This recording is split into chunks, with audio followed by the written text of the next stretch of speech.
Darn, I blew it. I accidentally stopped the video while Mike was taking a little break. I just wanted to show you that my millet here is stirred up. And as I said, I'm no expert on millet, so I don't really know if it's exactly right, but it's done and it's soft and it absorbed all the water. I let it sit for 10 minutes and I stirred it up. So now we got a second video here. But anyway, I'll be back and add the rest of the stuff to my stew. Okay, I'm gonna taste the squash and see how soft it is. Drum roll, please. I gotta tell you, I'm gonna let it cook a while longer. Why, it still needs salt. Really? Between that coriander, yeah, and I put a bit of salt in there. You did. Between the coriander Look like a lot. and the cayenne, got a lot of flavor going, but it's very spicy. But I'm gonna cook this a while before I even add the sweet potatoes. Let those cook for about 4 or 5 more minutes. I did it break down and I put the lid on there. It just seemed like a good idea to me. So we'll be back in a few minutes. Okay, look, it's really boiling. It's starting to look stewy. But I'm gonna cook it longer, like about 4 or 5 more minutes again, because my sweet potatoes, as I said, I would call these al dente. So I think they wanted you to be a little bit more tender than mine are. So I'm gonna let this cook for about 4 or 5 more minutes. And with the lid on it. Oh, now it's even prettier. What do you think? Look at that color. Fantastic. Woohoo!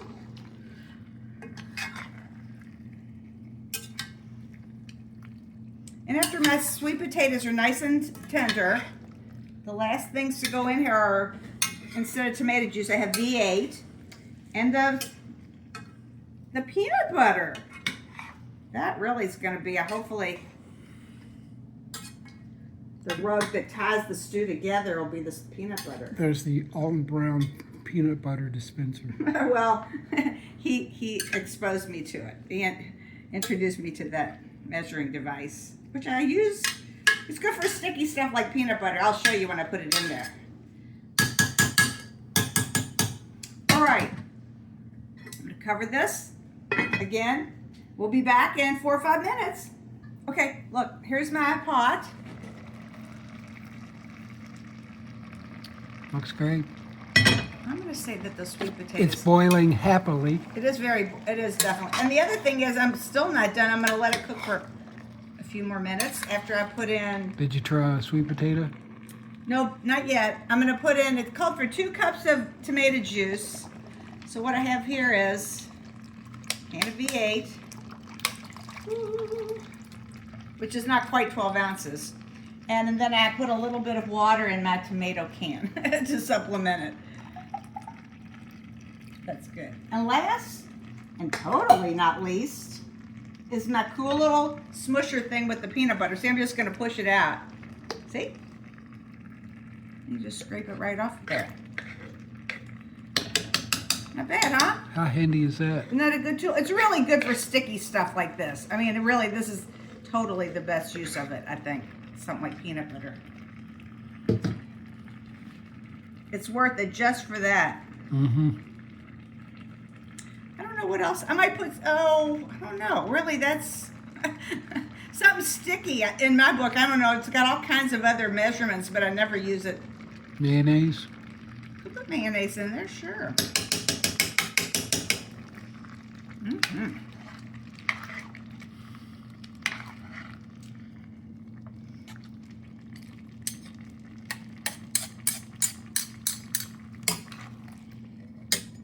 Said to cook it for 5 or 10 minutes after you put the tomato juice and the peanut butter in there.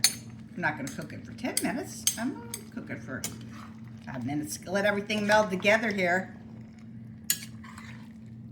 Well, that tomato juice really loosened it up.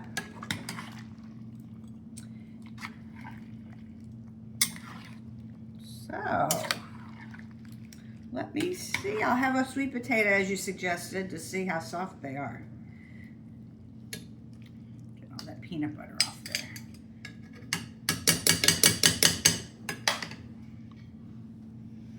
Now, let me get a sweet potato. Here's what. That doesn't look super duper soft. Let's see how that is. The sweet potatoes. The peanut butter. Whoa. That really did. But you know, I have added pretty much amount of salt to this. And it still, in my book, needs salt. But maybe I'll wait. Mike might not agree. The only thing really that's been put in here were maybe the tomatoes had a little salt, and the V8 juice, of course. But really, it's just a lot of vegetables in there. Sweet potatoes, you know. I'll let that go for a few minutes just to, you know, become one, harmonious in here. And we'll be back with the millet, the stew, our boiled eggs, and it recommended eating it with suggested pineapple and bananas. And I have some of each, so I'm going to get that out and get it all ready. See you in a sec.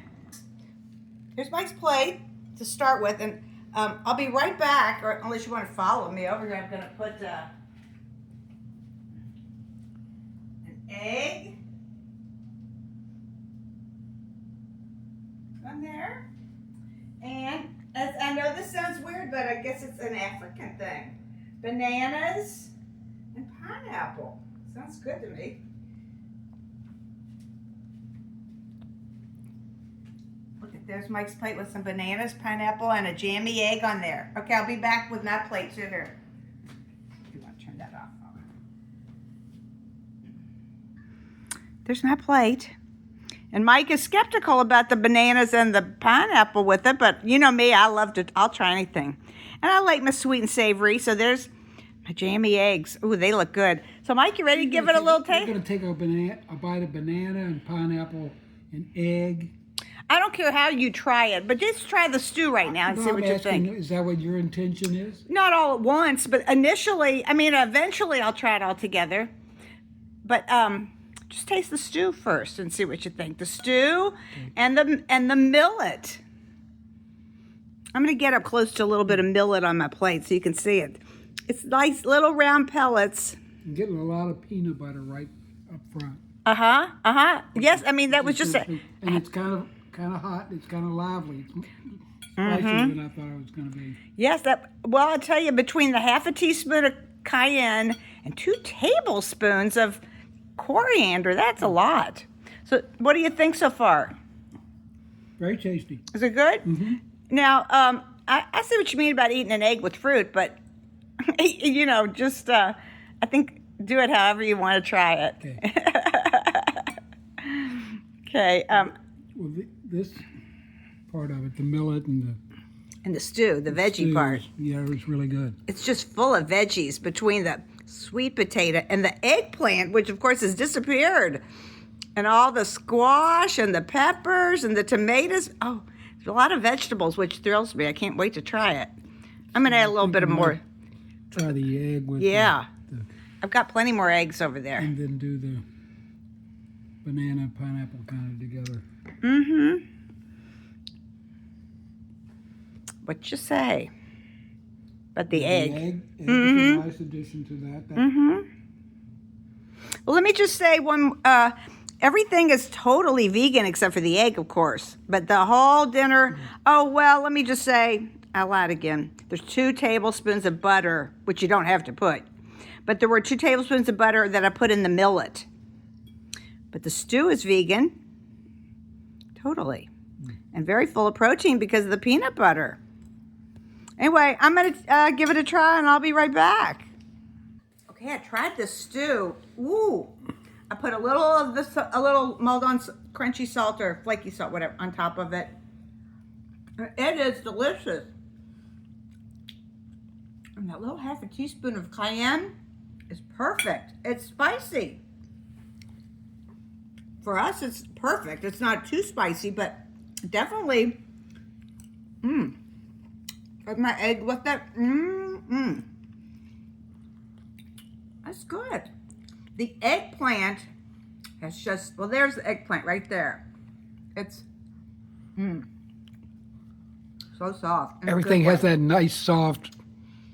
It's not mushy, but it's No, but it's an easy bite. It's not chewy It's- or any of that. I have to say, I'm thrilled with this. It's delicious. I'm Ver- having a little fruit. Let me see. Very flavorful, but the fruit is very sweet. But it's like having a little dessert Well, during the meal. it's a beautiful compliment. I think I like to eat fruit with savory food. At my job where I had for all those years, I had one person in particular hated when I put something like raisins or something sweet in. I love savory stuff sweet food and savory food. Wow. That is a great vegan dish. The peanut butter, as I was hoping, is really the secret ingredient. Oh, that is delicious, Mike. I love it. It's a complex bite. Well, 2 tablespoons of coriander is quite a bit, but it's I think it's pretty well balanced. What'd you say? Okay, well, this is definitely something fun and different. You would enjoy it. Well, if you like all these things, try millet sometime. It's very good. It's very healthy. It's kind of in the same category as quinoa, although quinoa is a complete protein by itself. I don't believe millet is. But millet had a bunch of other nutritional nutrients in it, it said. So anyway, maybe we'll come back with dessert. We'll see. Enjoy. Okay, before I sign off, here's a little bowl. I'm going to give this to Mike. I might have to help him finish it. And it's that peach, I'll call it cobbler, was the recipe. But, you know, to me, cobbler really has either biscuits on top or a pie crust. And this is like I said, you make like a batter and you put it over the butter. And then you put the peaches on top. It's good, though, but not as good as a real cobbler. And I wanted to just show again this book that I got, that fantastic dish that I was so surprised how much I liked it, that was called the West African Groundnut Stew, from this old book called New Recipes from Moosewood Restaurant. And I looked online, and you can order this. I think you can even get it new. You can certainly find some used ones. It was delicious, and every single vegetable in there was cooked perfectly. The sweet potatoes, the eggplant, the squash, just the whole thing. So we really, really had a good dinner. And then here's a little dessert for Mike. I might just eat there's a tiny bit of ice cream. We'll see what I eat. Anyway, great dinner. I don't know if I've forgotten anything. But other than to say that entree was completely vegan, except for the eggs, which you don't have to have with it. Anyway, we will see you soon. Happy 4th of July.